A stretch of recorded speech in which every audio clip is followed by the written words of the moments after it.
inspiring and pretty phenomenal in reality. I thought you loved dogs. He's going to shake. Sammie Ellard-King, Mate, welcome to the channel. How are you doing? the tables have turned. They have indeed.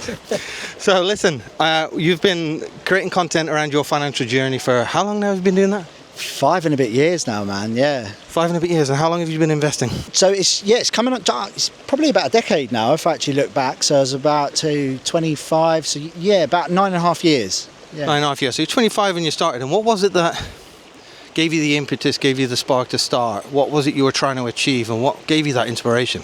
Well, I was quite badly in debt in my mid-20s, so I got £24,000 in credit card debt, and I got myself out of it and had a choice either to go backwards or to push on. And because I sort of got obsessed with learning about money, I was like, well, I was already sort of learning about investing and getting into it, and I was like, right, well, it's time to crack on and push on, because the money that was going towards paying off my debts, I managed to clear it in 18 months, which I was putting a good sort of grand and a bit away into my debts, getting rid of that. And then I was like, well, what am I going to do? And I did bring my life back into play a little bit, because obviously I sort of cut back on the socialising a touch to be able to pay off that debt.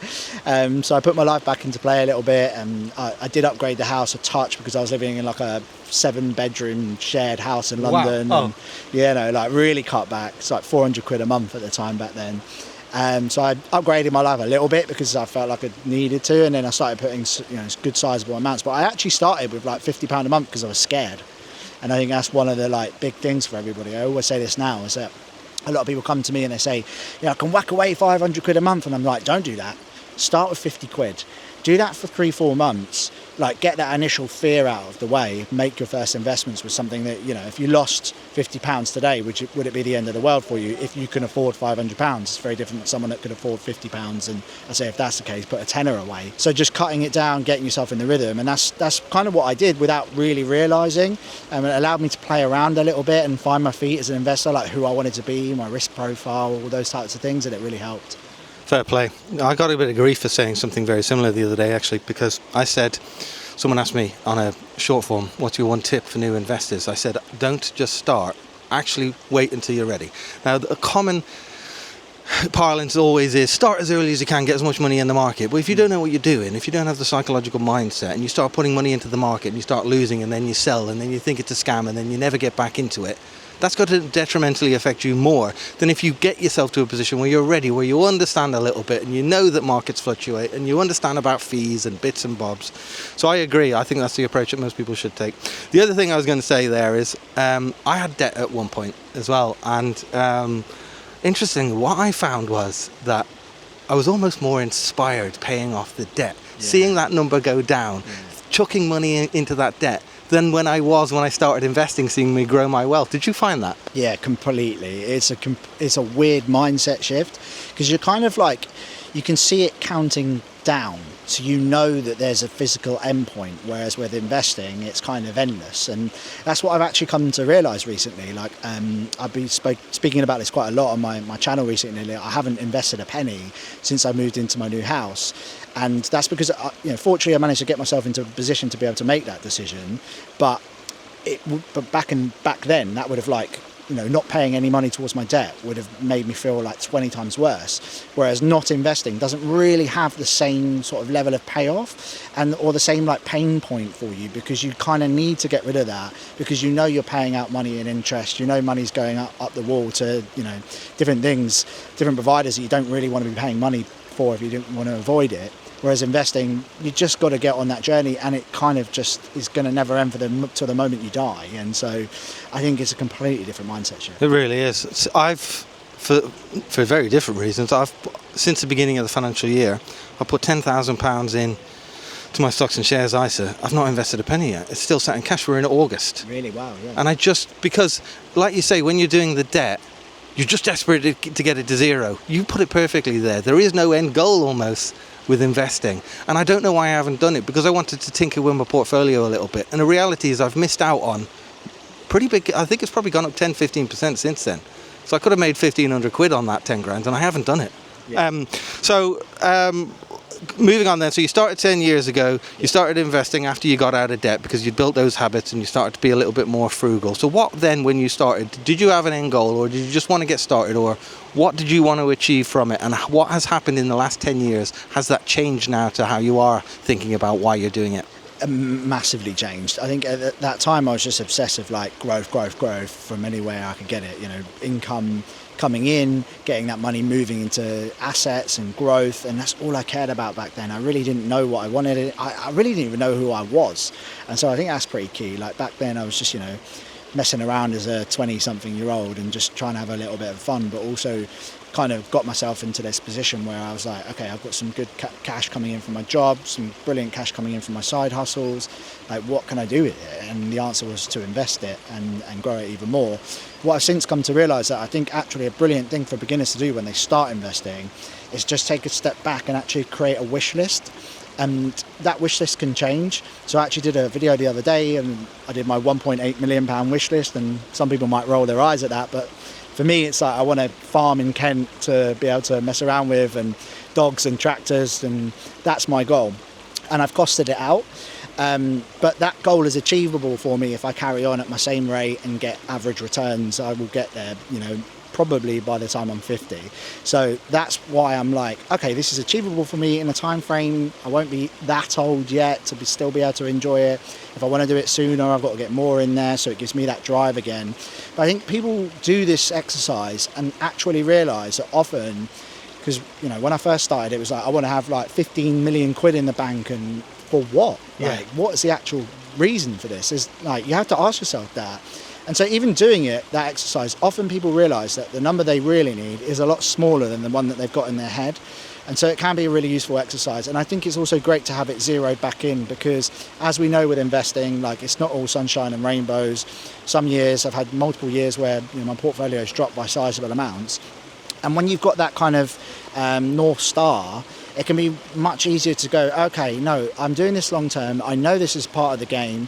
That's my end goal. That's where I've got to get to. And you can zero back in on that, because that becomes more important to you than the returns. It's more about like getting money in there, so it could give you the opportunity to get to your dream life. And it's just super powerful, and it changes as well.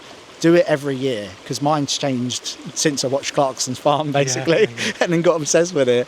And it probably will change again. And there's nothing wrong with that. There's nothing wrong with your goals evolving, because we change as people. As we grow older, we get more mature, we have different priorities, we consider our health, all sorts of different things can happen. And interesting that you say about the farm, because we've got very similar, one, backgrounds, and two, approach to why we take investing. And I've had Sammie in my WhatsApp asking me a number of questions about keeping chickens. Have you got chickens yet? Bro? No, they're coming. I've cleared the space last weekend, so we're going to build like a little bespoke coop at the back. I'm going to build it myself because I thought it'd be a fun project. So it is fun. I had a look online the other day because I was thinking about getting an egg glue, the plastic ones, 800 quid each they are though. So I've built one, but I want to rebuild it because I like projects like you. So yeah, listen, anyway, we went off track there. So because you've been doing this years now and you've learned a lot, so you started 10 years ago, so 2016 circa there. We saw great gains 2016, 17. I think 2018 was down. Big drop. Yeah, 2000 was down obviously because of COVID. 2022 was down because of Ukraine. You kept depositing though despite that. You didn't sell out. Was that the easiest thing is the knowledge, Everyone says markets go up on average. Sometimes they go down, sometimes they go up. But the psychological bit is the hardest test that any long-term investor has. How did you deal with that when you went through those three massive drops? Yeah, so the original one in 2018 was, I was investing heavily into individual stocks. I had barely any funds. They were like under 10% of my portfolio. I had a couple because I'd read A Simple Path to Wealth by J.L. Collins, and then How to Own the World, Andrew Craig, followed pretty quickly after that. And so for me, it was like, I was like, oh, this is probably a good thing to have in there, but I was heavy individual stocks. And so when I got that initial drop, what you come to realise as an investor is that your risk tolerance will change based on where you are in your life, the amounts that you have invested, and also your general appetite for when things drop. And so when that happened, it was like, I literally thought like the world was going to fall apart, because I was watching some of the positions, and these were like safe blue chip companies, and a large part of them, and seeing them drop, and I really didn't like that. And so my strategy's changed over time. So now going through all of those different drops. Like the COVID one was one of the best returns that I've ever had from anything. The Trump tariffs was the best return in a matter of weeks than I've ever seen, because I was ready.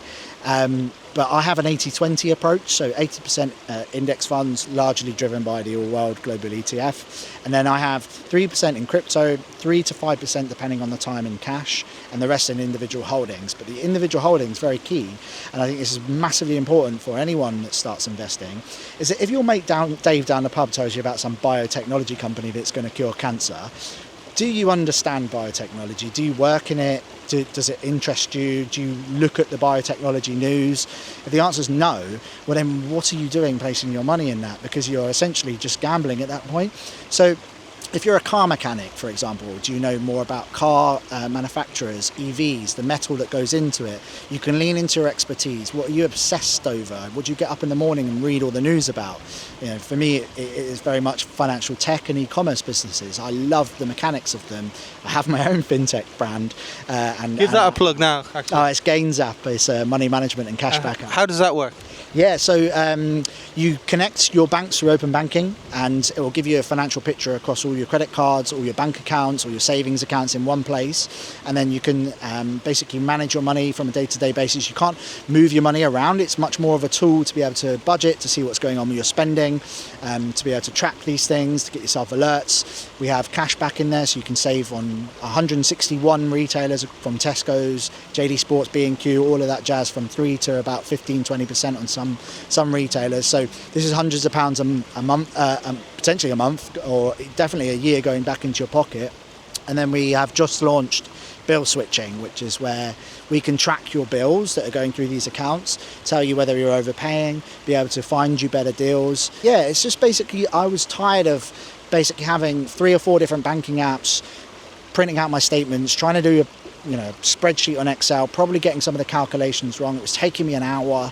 I didn't want to do that. I just wanted something where I could just open it up, see what's going on, spend 5 minutes, check, okay, I'm on track, wicked, moving towards my goals, job done, let me crack on with my life. And so I think in today's day and age, we have that ability to do that. And that was kind of the original vision behind Gains app. And yeah, it's been going great. We launched 2.5 months ago. We've got over 11,000 users now, and people seem to love it. It's getting really good ratings and reviews, which is just making me very happy, man. Great, man. I know how much work you put into that. I've been chatting to you for long enough now to know how many late nights I've taken. It's a few more grades. I know. It is a great app. We'll put a link to it in the description, so check it out. And so finally then, I'm not going to go over your numbers or anything like that, but how far along are you towards reaching your financial independence? Have those numbers changed as well, or have you stayed firm to them? Because there's almost that worry that enough is never enough and you keep going more and more and more. How are we looking at from there? Yeah. So I talk about my numbers quite openly. I just tend not to go into the exact what individual stocks do you hold. I